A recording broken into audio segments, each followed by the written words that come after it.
welcome back. This next question on sequences is quite a tricky one indeed, but a fun one nonetheless, and it might take a few attempts at watching the video until you are really confident with the method. Okay, so let's have a look at this question. The rule for the sequence is each number after the third number is the sum of the previous three numbers. Okay, what does that mean?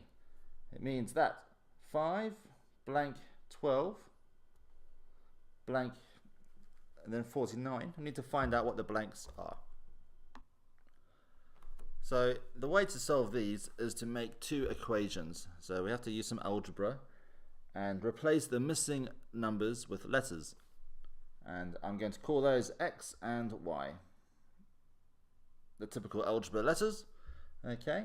And once I've done that, I'm going to make two equations.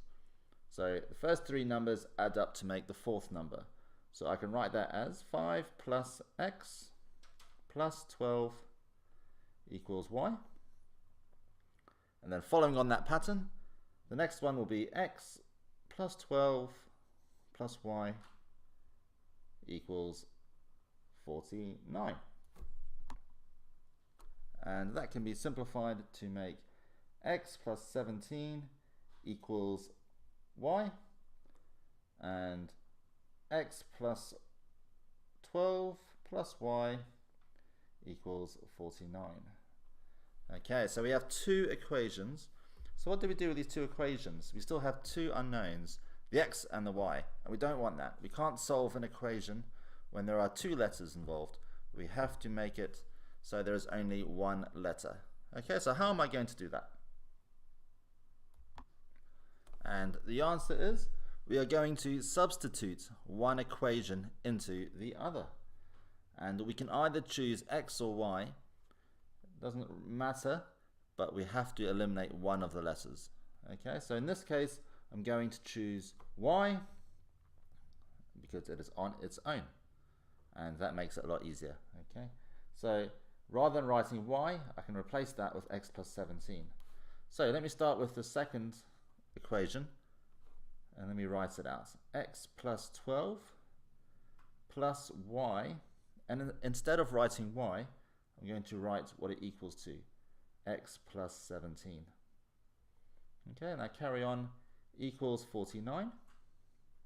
I can simplify that, 2x plus 29